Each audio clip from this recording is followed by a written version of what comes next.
the next day, di naman umuwi. Dalawa? Opo, sir. In case lang po malubat yung isa, meron pa po tayong backup.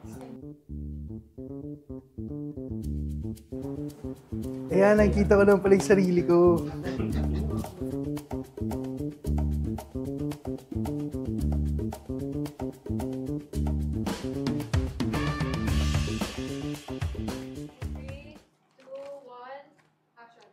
So, good afternoon, Attorney Ryan Castro. We're really glad that you joined us here today.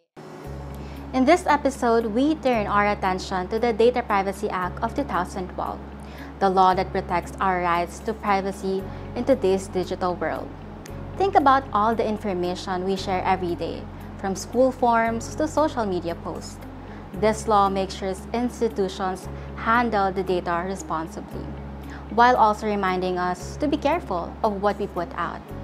With Attorney Castro, we'll break down its key points and see how it connects to our everyday lives as students and future professionals. So, good afternoon, Attorney Ryan Castro. We're really glad that you joined us here today, and thank you for taking your time para mas ma-share niyo po yung insights more on the legality, ethics, and consequences of taking and sharing screenshots in both students and faculty settings under the Data Privacy Act. So let's start off naman na po, Attorney Castro. In simple terms po, what is the Data Privacy Act? Okay, in simplest terms, ang Data Privacy Act talaga, o yung pinoprotect or yung kinocontemplate ng Data Privacy Act is the unauthorized processing of information. These are private conversations that are posted or shared using information that are prohibited by law to be shared. And there are three things. First is yung personal information. Next, we have yung personal sensitive information. Then third is yung privileged information.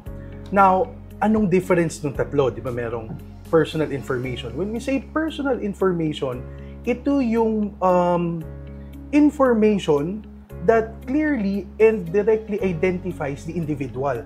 Anong kasama nun? So, andyan yung name, pwedeng username, pwede ring mobile number, o kaya email address, or yung mga information that directly or clearly relates na identify na, ikaw pala itong taong ito.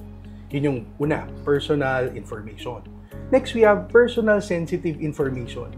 By personal sensitive information, this includes other information about the person. So, andyan na papasok yung age, religion, belief mo, dito rin yung educational background. Sometimes, this also includes yung mga relationship mo, yung mga intimate relationship mo with different persons or with another individual. And also, we have yung third, which is privileged information. Now, privileged information under the law, ito yung mga information na galing ng husband and wife, doctor and patient information, lawyer and client relationship. So, yung mga information na galing dun sa tatlo, personal information, personal sensitive information, and privileged information, yun yung mga data or information na hindi natin pwedeng i-share without consent ng isang person or nung person na may-ari noong klaseng data or information na yun. So we have an example here, Attorney. Ayan, sige. Ito. A student shares a screenshot of a class group chat that intentionally or unintentionally includes sensitive or non-sensitive information. Paano po pumapasok yung pagkakaroon ng consent ng isang tao? Like, how does it apply to screenshots po? Okay. So, una kasi, when we look at the law, titingnan natin kung pasok siya sa elements. Una, ano ba yung sinare doon sa screenshot na yon? Pasok ba siya doon sa tatlo na sinasabi natin na personal information, sensitive information, tsaka privileged information ba siya? If other than that, baka hindi na siya pasok ng data privacy. Okay? So, ang una natin titingnan, yung data privacy kasi, etong tatlo lang ang kanilang pinoprotect na ma-share. Kung magkaroon ng ibang chance or iba ng bagay ang sinishare mo doon sa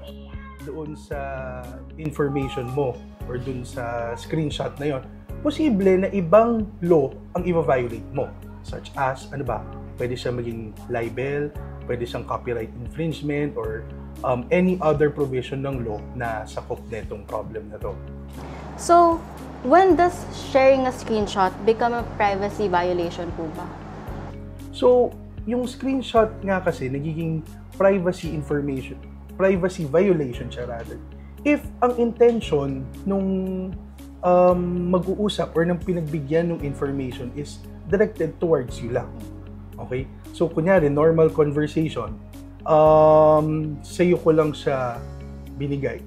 Or ang intention ko talaga is para sa'yo lang. Hindi mo siya pwedeng sabihin or i-share sa iba without my consent. But let's say, ang information is an announcement or yung for general viewing or consumption ng public, then perhaps yun ang mga items na pwede mong i-share. Also, in terms of sharing nung information na yan, kung let's say, pasok siya doon sa 3 items na minention natin, okay, kailangan mo pa rin talaga ng consent ng person. So, to add, Attorney Cancio, syempre nag-prepare pa rin po kami ng example para mas malinawan po sila. So, students use screenshots of peers or faculty work without permission in their reports or presentation. How does the consent play in that po? Ito yung mga academic na sharing posts. Okay. So, first, if it is used for academic purposes and for your own personal consumption, ang screenshot or yung mga taking photos, recording, or yung mga voice recording, pwede yun kung ikaw lang yung gagamit. Okay?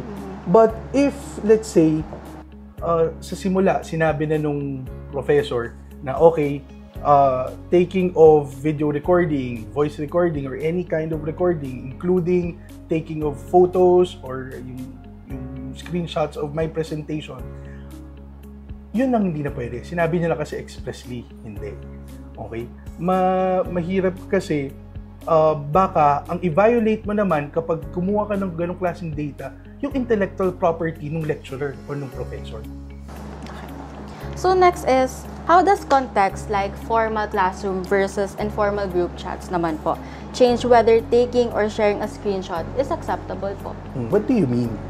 In terms of, for example, informal situation, like yung student is nagtitake po siya ng picture ng isang teacher ng lesson. So, it is something po ba na hindi acceptable? Like, without consent po ba yon ng teacher na, for example, yung student is nagle-lesson po sila and yung student is nagtitake ng picture ng lecture ng isang teacher.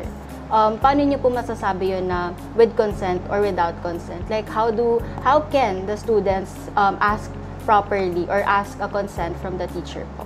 As mentioned earlier, pwede si professor mag-lay down na ng house rules o ng class rules. As long as sinabi na niya na ito yung pwede at saka bawal inside the classroom, then we comply. Now, in the event naman, syempre as courtesy rin on the part of the student, sir, you ask permission, sir, ma'am, would it be okay if I take a photo? Or if I record you? In the same way, ganun din kapag mga consultation or kapag yung mga advising. Syempre, hindi naman basta-basta ka pwede mag-record na ito, gagamitin mo sa recording, then gagamitin mo at some point for your own personal use or for sharing.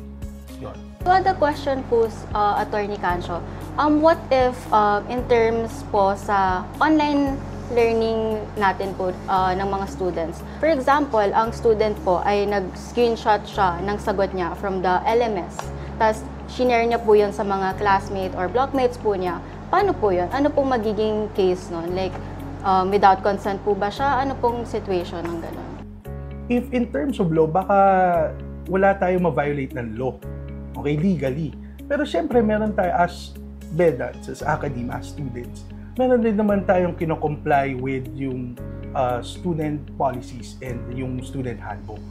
Perhaps, if ang intention ni student is to share that answer, baka mag-fall siya under ng cheating or mag-fall siya ng mga unauthorized distribution of materials or analogous na mga bagay na related dun sa cheating. Aside from that, attorney, ano po ba yung mga risk na pwedeng masangkutan ng students and faculty kapag nag-share sila ng screenshot ng walang consent po?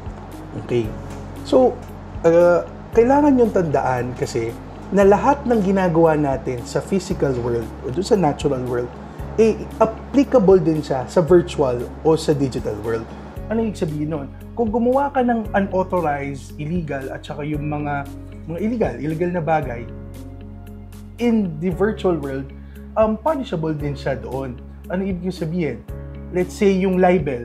Pag ang screenshot or yung mga conversations nyo doon sa digital world, libelous na, ma-expose din sa risk yung conversation na yun through libel. Sa law, meron tayong special law na tinatawag na cyber libel.